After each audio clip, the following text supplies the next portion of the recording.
This is one of those stories Hollywood doesn't like to talk about. The kind that makes executives uncomfortable when it comes up in interviews. The story of how they tried to stop Arnold Schwarzenegger before he even started. How they told him his dream was impossible. And how one casting director's rejection became the fuel that changed cinema forever. Los Angeles, California. Early 1977. A cramped office on Sunset Boulevard. Third floor. No elevator. The stairs creak under Arnold's weight as he climbs. Walls painted that particular shade of off-white that screams, budget. Fluorescent lights humming overhead, flickering occasionally. The smell of old coffee and cigarette smoke embedded in the carpet. Years of it. Decades maybe. A water stain spreads across the ceiling tiles like a map of failure. The waiting area is empty except for one other person. Young actress. Maybe 20. Headshot clutched in nervous hands. She glances at Arnold. Does a double take. Looks away quickly. He's used to it. The stairs. The discomfort his size creates in normal spaces. A receptionist behind scratched plexiglass doesn't look up when Arnold announces himself. Just waves toward a door. He's ready. Behind a metal desk sits a casting director. Mid-40s. Been in the business for 20 years. Seen thousands of hopefuls walk through that door. Most fail. Some succeed. None like this. Arnold Schwarzenegger sits across from him. 6 feet 2 inches, 240 pounds of muscle barely contained in a suit jacket that doesn't quite fit. The sleeves strain against his biceps. The shoulders pull tight across his back. His tie is crooked, not from carelessness, from the physical impossibility of tying anything around a 20-inch neck. He's been in America for 9 years. Won Mr. Olympia 6 times. Dominated bodybuilding so completely the sport created new rules just to give others a chance. But bodybuilding doesn't pay the rent. Not enough. Not for the life he wants to build. Acting is the next mountain. The bigger prize. The real American dream. The casting director looks at Arnold's headshot. Looks at Arnold. Back at the headshot. His face says everything before his mouth opens. Your name is Schwarzenegger. Arnold nods. Yes, Arnold Schwarzenegger. The casting director sets the headshot down. Carefully. Like it might explode. That's 15 letters. Do you understand how impossible that is? For a marquee. For a poster. For audiences to remember. I can change it. To what? Arnie Strong. Arnold Black. Even those sound ridiculous. Arnold's jaw tightens. Just barely. The only sign this is landing. I prefer to keep my name. The casting director leans back in his chair. It squeaks. Metal on metal. Let me be direct with you. I'm doing you a favor right now. Saving you years of wasted time. Your name is too long. Your accent is too thick. Your body is too big. You look like a freak show, not a leading man. The words hang in the air. Heavy. Final. Leading men are Robert Redford. Paul Newman. Slim. All-American. Clean cut. You look like you could crush them with one hand. That terrifies audiences. Nobody wants to watch a movie where the hero looks like the villain. Arnold doesn't move. Doesn't flinch. Just sits there. Processing. His face calm as stone. Can you even read English well enough to memorize lines? Yes. I study every day. But that accent. That thick accent. We can't understand half of what you're saying. How are you supposed to deliver dialogue? I can work on. No. You can't work on it enough. It's bone deep. You'll always sound foreign. American audiences don't want foreign action stars. They want someone they can relate to. The casting director picks up Arnold's resume. Scans it. His eyebrow raises. Hercules in New York. I heard about that. Dubbed your entire performance, didn't they? Because your accent was too strong. Arnold says nothing. The truth sits between them. His first film. His voice completely replaced. Like he didn't exist. Here's what I'm telling you. Go back to bodybuilding. You're the best in the world at that. You've got trophies. Fame in that community. Why throw it away chasing something you'll never achieve? Arnold stands. Slowly. His full height imposing. The casting director's eyes widen slightly. Involuntary response to size. Thank you for your time. He walks out. Down 3 flights of stairs. Into the Los Angeles heat. Gets into his car. A used BMW. Not fancy. Practical. He sits behind the wheel for 5 minutes. Doesn't start the engine. Just sits. Processing. The words replaying. Your name is impossible. Your accent is too thick. You look like a freak show. Go back to bodybuilding. Then something shifts in his eyes. Not defeat. Something else. Calculation. He starts the engine. Drives to his apartment in Santa Monica. A small 1-bedroom. Clean. Organized. Waits in the corner. A typewriter on the desk. Scripts stacked beside it. He picks up a notebook. Opens to a blank page. Writes across the top. Why they're wrong. Beat 1. He writes. My name makes me memorable. Redford and Newman are forgettable. Schwarzenegger you remember. Beat 2. He writes. My accent makes me unique. Every other actor sounds the same. I sound like nobody else. Beat 3. He writes.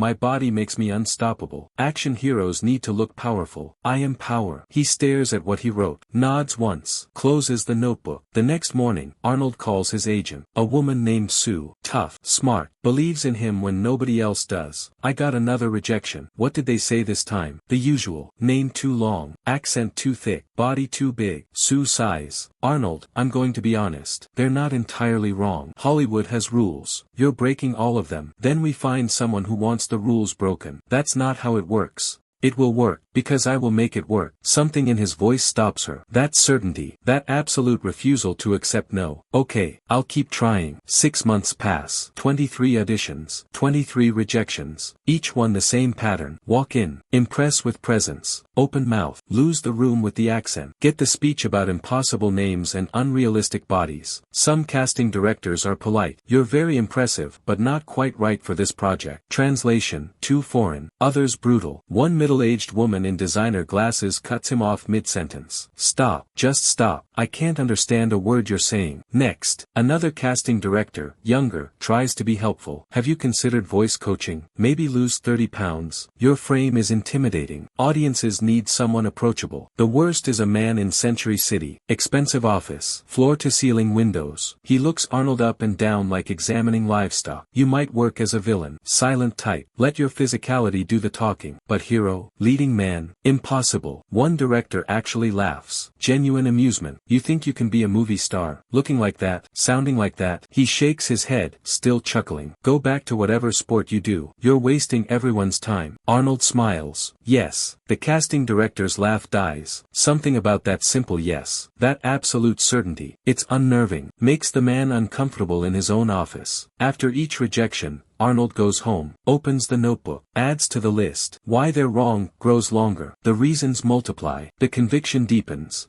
He doesn't just train his body, he trains his English. 4 hours every day, watching movies, American classics, repeating dialogue until his jaw aches, recording himself on a cassette player, playing it back, analyzing every syllable, every inflection, adjusting, not to lose the accent, to control it, to make it work for him instead of against him. He fills notebooks with phrases. I'll be back. Come with me if you want to live. Hasta la vista, baby. Practices them 1,000 times. Understands something the casting directors don't. The accent isn't the problem. The confidence in how you deliver it. That's everything. He studies acting. Classes at night after training all day. Jeff Corey's workshop in Hollywood. Scene work. Cold readings. Movement. Voice projection. He's the biggest person in every class. Teachers don't know what to do with him. How do you teach someone who looks like Arnold to be subtle? How do you make a mountain disappear? He figures it out himself. Watches Clint Eastwood films. Studies the economy of movement. The power of stillness. Realizes something crucial. He doesn't need to act like everyone else. He needs to act like himself. Bigger, more certain, more powerful. 5 years after that casting director told him his name was impossible, Arnold is in an office again. Different office. Bigger. Corner suite on the 20th floor. Windows overlooking Hollywood. The whole city spread below like a promise. Afternoon sun streaming through glass. The smell of new leather from chairs. Fresh coffee brewing somewhere. Success has a different scent than failure. James Cameron sits across from him. Young director. Intense eyes. Maybe 30. Made one film that nobody saw. Terminator. Science fiction horror. Low budget. High concept. Needs the right lead. His hands move when he talks. Animated. Passionate. Not like the other directors Arnold met. This one sees something different.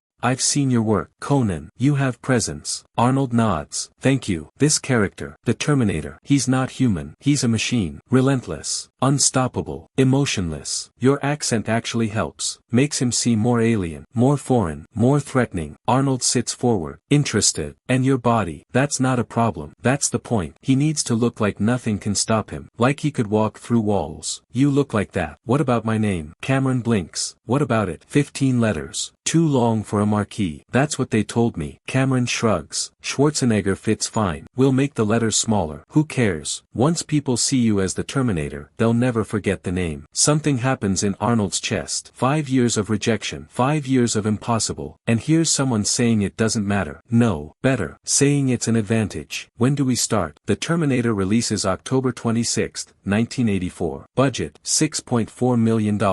Nobody expects much. Science fiction horror from an unknown unknown director. Action star with an unpronounceable name. Studio doesn't even screen it for critics initially. No faith in the product. Opening weekend, $4 million. Not huge, not terrible, but word of mouth explodes. Lines around the block by Sunday night. People going back for second viewings, third viewings, telling everyone they know. By week 2, the film expands to more theaters. $6 million weekend. Then $5 million. It doesn't drop off. It grows. Theaters keep it for months. Unheard of for a low-budget thriller. Arnold's performance is unlike anything audiences have seen. He barely speaks. Maybe 100 words in the whole film, but every word lands like a hammer. The accent doesn't hurt. It makes him more terrifying, more inhuman, more perfect. "I'll be back." 3 words. Simple, direct. Became one of the most quoted lines in cinema history. The accent makes it iconic. Without it, the line is nothing. The film becomes a phenomenon. $78 million worldwide. Massive for its budget. Arnold becomes a star. Not despite his name. Not despite his accent. Not despite his body. Because of them. Suddenly casting directors who rejected him are calling. "We have a project perfect for you." The same people who said impossible now say inevitable. Arnold doesn't forget. He never forgets. Years later, during a press conference for Terminator 2, a journalist asks, "Did you ever consider changing your name? Making it easier?" The room goes quiet.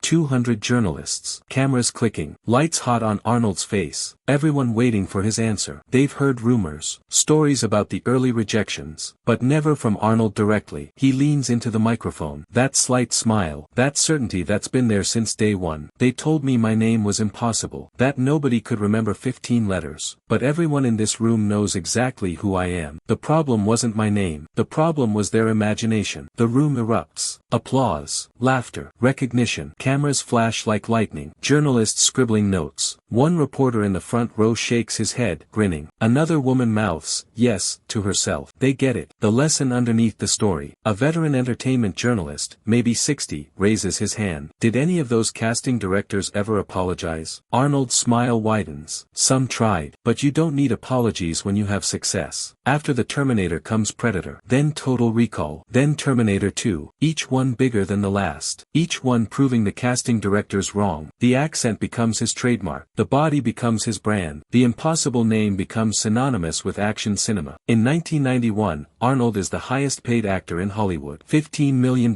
per film. More than Redford. More than Newman. More than anyone who told him he'd never make it. He runs into that casting director, the one from 1977, at a Hollywood party. The man approaches carefully, nervous. "Arnold, congratulations on your success. I always knew you had potential." Arnold looks at him, long moment, then speaks. "No, you told me my name was impossible, that I should go back to bodybuilding. You were wrong." The casting director's face goes red. "I was just being realistic. The industry has rules. Rules exist until someone breaks them. I broke them. Now there are new rules." The casting director nods slowly, walks away, smaller somehow. Here's what that moment in 1977 taught Arnold. What 15 letters and a thick accent proved to the world. Impossible is what people say when they can't imagine the solution. When their creativity stops at the boundaries of what already exists. When they mistake pattern for law. The casting director wasn't lying. By 1977 Hollywood rules, Arnold was impossible. Too foreign, too big, too different. But rules aren't permanent. They're not physics. They're agreements. And agreements can change. Arnold didn't change himself to fit the rules. He changed the rules by being himself. Fully. Completely. Without compromise. The accent that made him unemployable made him unforgettable. The body that made him a freak made him a superhero. The name that was too long became impossible to forget. 20 years after that rejection, Terminator 3 releases. Arnold gets $30 million. Plus percentage. The poster shows his face. One word above it, Schwarzenegger. All 15 letters. Center. Proud. Impossible. The lesson isn't just about Arnold. It's about what happens when someone tells you the rules say no. When they list all the reasons you'll fail. When they use words like impossible and realistic and practical. You have two choices. Believe them. Adjust yourself. Sand down the edges that make you different. Become more like everyone else. Fit the pattern. Follow the rules. Or do what Arnold did. Write your own list. Why they're wrong. Build proof. One day at a time. One rejection at a time. One small victory at a time. Until the rules bend. Until impossible becomes inevitable. The casting director was right about one thing. By his rules, Arnold couldn't succeed. Good thing Arnold wasn't playing by those rules. Here's the question worth asking. What have you been told is impossible? What rules are you following because everyone says that's how it works? What parts of yourself are you hiding because they don't fit the pattern? And what would happen if you stopped trying to fit? If you made your difference your advantage? If you rewrote impossible as inevitable? Arnold kept his name, kept his accent, kept his body, became the biggest movie star on earth. What are you keeping?